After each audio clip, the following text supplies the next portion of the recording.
Hello and welcome, this is Fiddy from That'sAllGames.com. Today I'll be bringing you some Pokemon Sword and Shield rank battles. As you may notice, there's no background music as the original audio to this video was botched, but the gameplay footage is perfectly okay. So unfortunately this means I'll have to cut my co-host out, but he'll be back and other potential co-hosts will be back once those problems are resolved. So anyhow, I will be using my usual Terrakion team like last time, and as usual, it's using Whimsicott Speed Up and on Terrakion to boost its attack, and quite a few stages. And well, we're just gonna get started. A lot of my other team is meant to help support Terrakion or to help beat its counters. So, yes. So we're gonna start game number one, and this is in post-com narration. So bear with me on this, as it's not the cleanest. It may not be quite the cleanest, as this is my first time trying this out. So again, when I see this team, I see a fair amount of Trick Room and Sun. So my plan here was to counter the Trick Room lead that's likely to be happening. I think what I led here was Duraludon Talonflame, and if we give it a little bit of a go, we'll, yep, there we go. I chose Duraludon and Talonflame to lead so that I could take out Hatterene or maybe taunt Dusclops. Yeah, yeah, that's right. I did choose Duraludon Talonflame. And let's see, so how else do I round this out? Right, I'm pretty sure I brought Indeedee and Barraskewda. Yeah, that had one of the better type matchups here. Yeah, that's what I ended up going with. So usually I do prefer to do this with a co-host, but unfortunately circumstances say otherwise.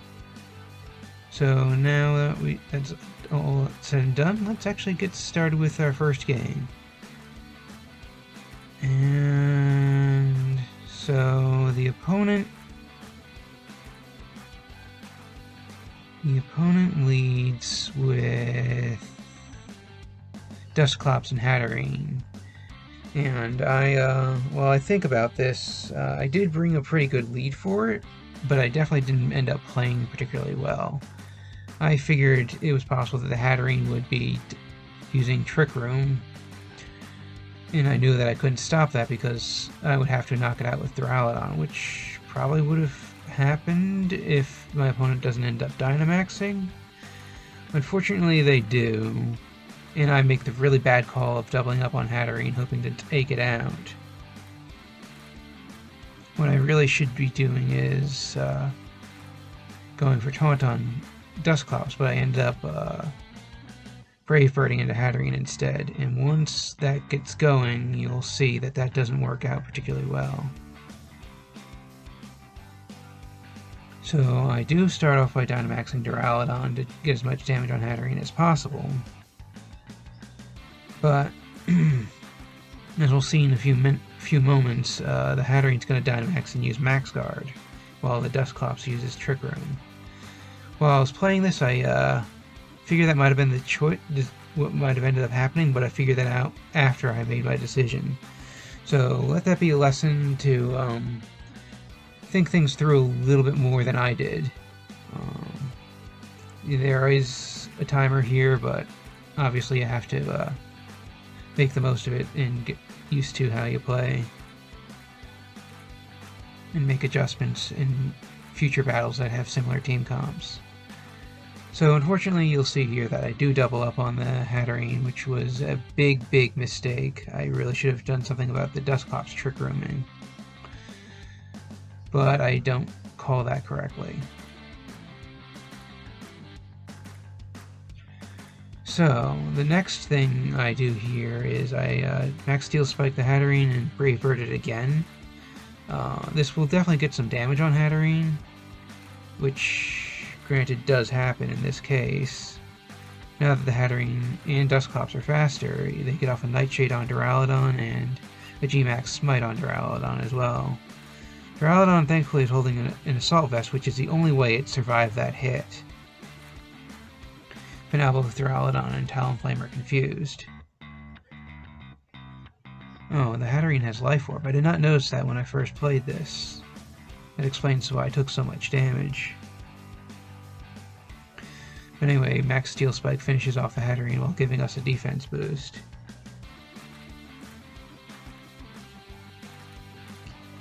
So, this turn isn't terrible, but it also shows you that you have to be more than a bit cautious when going up to Trick Room. You gotta be sure you can either prevent it from going up by knocking out the opponent or taunting the Pokemon using Trick Room. And now my opponent brings in Venusaur. Okay, so Venusaur's not really... I forgot how I played this one since I didn't really review the footage before recording this commentary. So yeah, what I did is I went after... Yeah, what did I... I guess I just went after the Venusaur here, hoping to avoid it. Oh, but the Dusclops does Ally Switch, which means I should have taunted the Venusaur slot. The Venusaur just Earth Powers to take out Duraludon. So this might be a sort of a medium speed Venusaur, considering that it underspeeds in Trick Room, which is probably the case if he's using it. But I at least get through the confusion to hit with a Brave Bird into Dusclops, which would have been Venusaur if it didn't Ally Switch. So how do I follow this up? Yeah, I decided to bring in a DD, possibly for redirections or to maybe get some expanding forces up. So with Psychic Surge I can do a little more damage with psychic attacks. So how did I play this out? So what I did here was I went for the Expanding Force in case Indeedee gets knocked out and he doesn't get put to sleep. Now I try to taunt the Dusclops. Dusclops actually goes for Nightshade onto Talonflame, which isn't great. And the Venusaur Sleep Powders the Indeedee, which also not great, but I guess following me there would have been a better choice because then the Talonflame wouldn't have taken some extra damage. And Talonflame unfortunately doesn't make its way through Confusion. So that definitely makes things dicey, but this is their last turn of Trick Room now that I'm looking at their status screen. So... So the next thing I do here is... Well, I know that the Indeedee is going to be asleep this turn, so I guess I just follow me to try to break out of that, even though that's not how sleep works.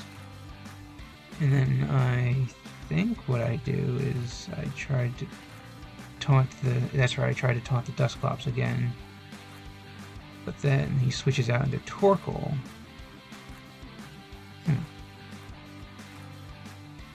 And a Drought... Its Drought does enhance Venusaur's speed, which actually on the last turn of Trick Room might not be all that hot. And Talonflame hits itself in Confusion 2 turns in a row. And that's what I call a tough break. And then the Venusaur finishes it off with a Sludge Bomb. And Trick Room wears off. And now it's time to bring in Barraskewda. With Trick Room gone, I can actually do some damage with Barraskewda. But I'm pretty sure Indeedee does not wake up this turn, if I remember correctly. Either way, I did attempt the Expanding Force while I Psychic Fangs the Venusaur, which is super effective.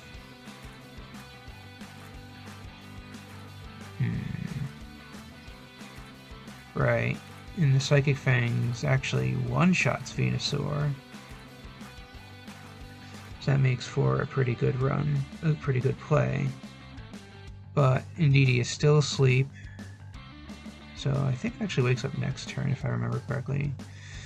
That was pretty lucky that Barraskewda survived the, avoided the heat wave. Would have done a fair amount of damage due to Barraskewda's low defensive stats. And it's a good thing my Indeedee is somewhat defensive in and of itself, because then it survived the heat wave. Now, here's where things got really interesting. So, expanding force into the Torkoal. No, actually it was into the Dusclops. Not like that matters because its head train is up. I go for the Crunch. I'm wondering if a Helping Hand Crunch would have been better. I'll have to take a look at the damage once the turn comes out. So the opposing Torkoal protects. A pretty good play because the Dusclops is almost certainly going for Trick Room. And my Crunch... yeah, I don't think a Helping Hand Crunch would have necessarily taken it out from there. So... sort of the same thing ends up happening. Expanding Force damages the Dusclops, and then the Dusclops gets off its Trick Room. So that does make it look like this battle is certainly a loss. I use Follow Me to try to mitigate damage on Barraskewda. And then what do? I Crunch just to get rid of the Dusclops? Yeah. Apparently that's what I end up doing. So Indeedee follows me, follow me's. Dusclops uses Pain Split, which means it'll survive that hit, that turn, unfortunately. And the Torkoal's Eruption just, I think, just cleans up the game against me. So, oh, right, I forgot there was a critical hit on the Barraskewda as well, so I don't know, I don't think it would have survived either way. But that was a pretty rough game one. But stick around, there's going to be a second game coming up shortly.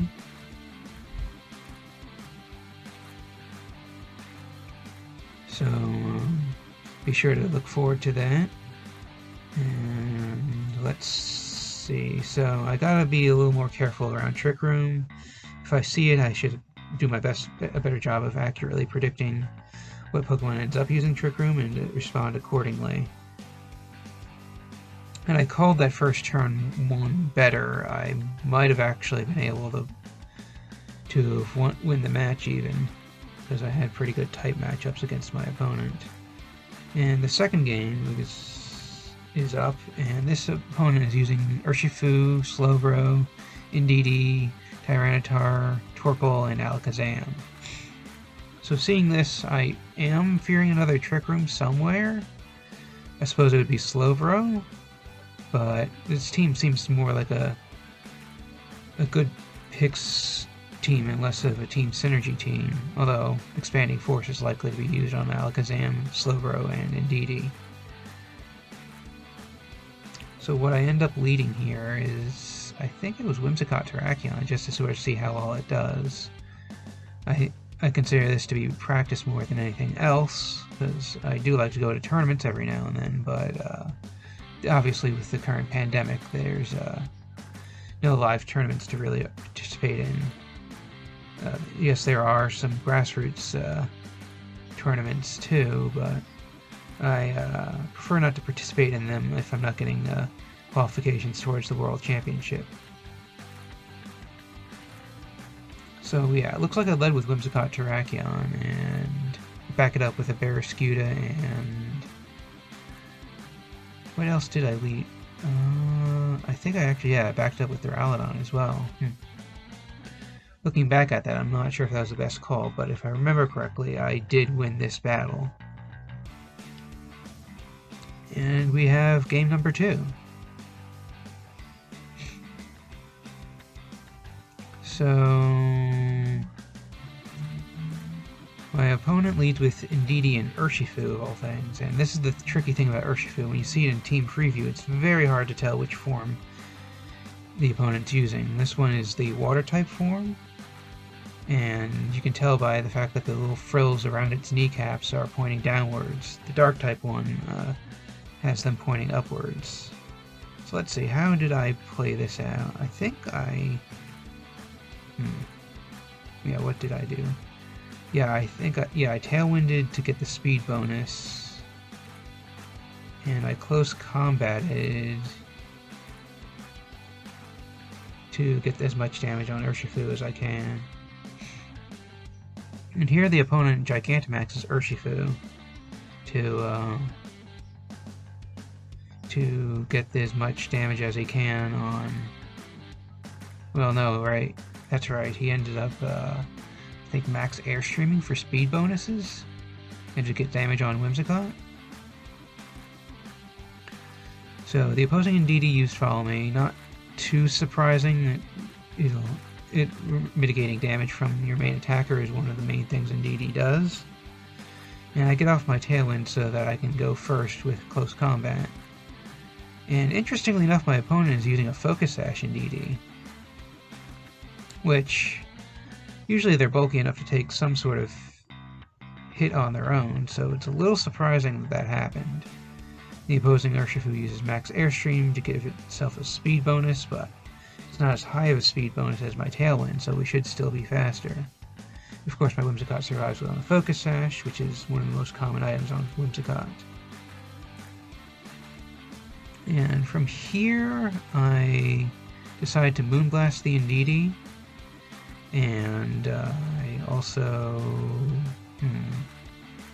Yeah, I again try to close combat the Urshifu. Even if the Indeedee follow me's, I'd be able to get a Moonblast off against it, and then still hit Urshifu. And here's Moonblast. Of course, Indeedee only being on 1 health gets knocked out. And now I get my close combat off, but it doesn't quite do a whole lot to Urshifu. And now that Urshifu uses max Airstream, it's matching my Tailwind on itself. But as 2 speed boosts are equal to 1 Tailwind, Whimsicott is knocked out, unfortunately. But this is a trait that ends up working to my favor. So I end up bringing in Barrascuda here, which has some psychic moves. And in fact, if I remember correctly, it ends up Dynamaxing and using max Mindstorm, while the opponent brings in Tyranitar, whose Sandstream acts up. At first I was thinking I wouldn't need to Dynamax here, but now that I think about it, I actually back out and decide to get as much damage as I can with max Mindstorm. And that's exactly what I do. And I attempt to close combat the Tyranitar, which certainly wouldn't take the hit because Indeedee had Focus Sash. So Dynamaxing Barrascuda here actually ends up being a pretty good play.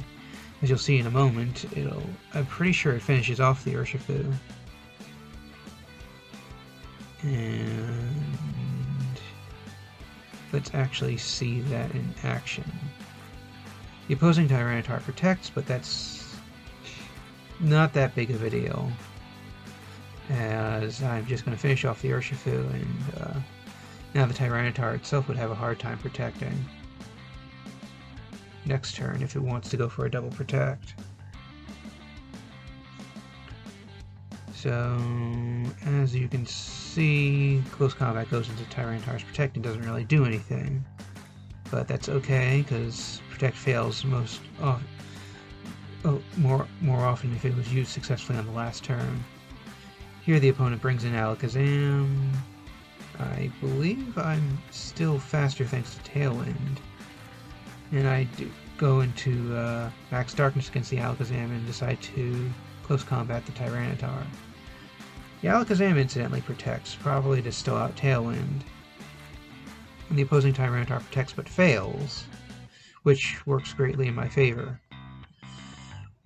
Here you'll see that max Darkness actually does over half damage to Alakazam, which is pretty impressive considering that it was reduced by Protect, and so a single max Darkness almost would have certainly taken out Alakazam. And close combat finishes off the opposing Tyranitar in one shot. Now, Bearskew is hurt by Sandstorm. And Alakazam shows that it actually has Magic Guard, which, as we all know, prevents passive damage from doing anything to it. And so I go for the Crunch and the Rock Slide to finish off the game.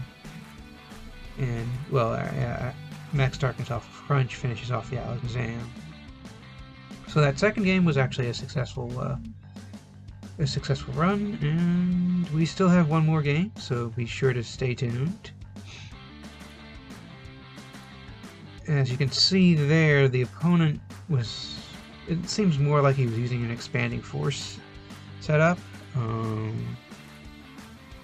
So it looked like there wasn't a consistent strategy there. But let's take a look at the team while we're here. So as you can see, the Urshifu has an Assault Vest of all things. Close Combat, Aerial Ace, Surging Strikes, and Thunder Punch are its moves. The Slowbro is holding a Citrus Berry. Urshifu's max speed and attack. Slowbro has Bulldoze. Interesting. He must be triggering a weakness policy in some cases, and it does have Trick Room, as I suspected. DD has Focus Sash. For whatever reason, it's Adamant-natured, but has investment in Special Attack, and is mostly support. The opposing Tyranitar did have Weakness Policy, and has high HP and attack. Let's see if I looked at it. Yeah, it has Lash Out, Superpower, Rock Slide, and Protect. Torkoal, on the other hand, is had Body Press of all things, as well as some standard stuff. The Alakazam is pretty typical, with Magic Guard, and Energy Ball, Expanding Force, Dazzling Gleam. So it wouldn't have done much to my Duraludon. And that was what my opponent was bringing. So we will now go on to game number 3 shortly, as the game updates my rank. And now we have game number 3 all set up. And my opponent here has Dusk Lycanroc, Behem, that is a Terrakion, that's a Tyranitar, Runerigus, and Corviknight. If I remember correctly, I actually led Whimsicott Terrakion. Yeah, I did. And brought some backup as well. So I think one of my priorities was to taunt the Runerigus. Well, Terrakion does what Terrakion usually does best, which is attack. I brought Bearskew because it had some type advantages against some of these opponents, and if I remember correctly, I rounded that out with Duraludon so I could hurt the Corviknight with Thunderbolt. I guess I could have gone with Talonflame too, but it wouldn't have done much to the rest of the team. And here's game number 3. Oh, interesting. I think the last trainer also had a business suit on too. So, anyhow, my opponent leads with Runerigus and Terrakion, which is definitely an interesting combo, especially once you see what the Terrakion ends up doing. So first thing I do is taunt the Runerigus. It's almost certainly using Trick Room. And I believe I just went for Rock Slide just to get possible flinches and not worry about Earthquaking Whimsicott and losing its Focus Sash. So yeah, Whimsicott taunts the Runerigus, and it succeeds, so it's not holding a White Herb. No, not White Herb. Yeah, White Herb. Mental Herb. And I hit both of them. Now here's the interesting thing. The Terrakion uses Toxic Spikes, which is annoying to the Pokemon that switch out later on, because they would instantly get poisoned, but that's... and my opponent's Runerigus did go for Trick Room. Now it's time to actually use Beat Up on Terrakion to get a lot of attack boosts. And I'm going to Max Quake into Terrakion to 1, get special defense boosts, and 2, to knock it out so that we don't get badly poisoned if anything switches in later. I also suspected that the Runerigus would actually switch out, as it does. And here he brings in Tyranitar, which shouldn't be a threat to Terrakion. And from here, Terrakion Dynamaxes so that it can use Max Quake against Drapion and do enough damage to take it out. And after that, Whimsicott's going to use Beat Up on it to give it 4 stages of increased attack. And now that that's... So now we have to watch Whimsicott use Beat Up on Terrakion to activate its Justified ability, which increases its attack every time it's hit by a Dark move. As you can see, it does minimal damage and gives it an attack boost multiple times each hit. I'll be only hitting it 4 times, but that's more than enough to make Terrakion a huge threat, pun not intended. So, after all that's said and done, I Max Quake into Drapion, which makes my life quite a deal easier. I don't have to worry about another Toxic Spikes or any other gimmick that the Drapion might be using.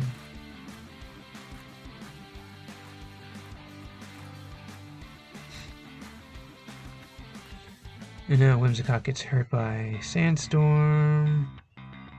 And let's see. Now my opponent brings in Behem, of all things. So it does have a type advantage against Terrakion. I'm actually a little worried it has Trick Room. So I'm going to Max Knuckle into Terrakion and taunt the Behem just to, 1, take out the Tyranitar, and 2, allow for the negating a possible Trick Room. So here my opponent decides to Dynamax his Tyranitar.